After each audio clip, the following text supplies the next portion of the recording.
கிருஷ்ணர் ஒரு தடவை ஹஸ்தினாபுரத்துக்கு போயிருந்தப்ப துரோணாச்சாரியர், கிருபாச்சாரியர், பீஷ்மர் அப்படின்னு எல்லாருமே கிருஷ்ணரை வரவேற்கிறாங்க.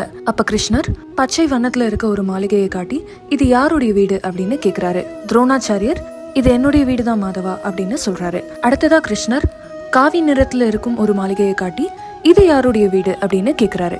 கிருபாச்சாரியர் அந்த மாளிகை என்னுடையது கிருஷ்ணா அப்படின்னு சொல்றாரு. அடுத்ததா ஒரு மஞ்சள் நிற மாளிகையை காட்டி இது யாருடையது அப்படின்னு கேட்கும் போது பீஷ்மர் அது அவரோட வீடு அப்படின்னு சொல்றாரு. அதுக்கப்புறம் கிருஷ்ணர் ஒரு வெள்ளை நிற மாளிகையை பாக்குறாரு. விதுரர்ட்ட இது உங்களுடையதா அப்படின்னு கேக்குறாரு. அதுக்கு விதுரர் பணிவோட இது உங்களுடைய வீடு கிருஷ்ணா அப்படின்னு சொல்றாரு. இது கேட்டதுக்கு அப்புறம் கிருஷ்ணர் சொல்றாரு, ஹஸ்தினாபுரத்துல எனக்குன்னு ஒரு காலடி மண் கூட கிடையாது அப்படின்னு நினைச்சேன். இப்ப எனக்கு ஒரு வீடே இருக்கு அப்படின்னும் போது நான் ஏன் மத்தவங்களோட வீட்டுல போய் தங்கணும், நான் இங்கேயே தங்கிக்கிறேன் அப்படின்னு விதுரர் வீட்டுல தங்குறாரு. எப்பவுமே இது என்னோடது அப்படின்ற எண்ணம் இல்லாம அவங்க கிட்ட இருக்க எல்லாத்தையும் கடவுளுக்கு அர்ப்பணிக்கிறவங்க கூட கடவுள் எப்பவுமே இருப்பாரு.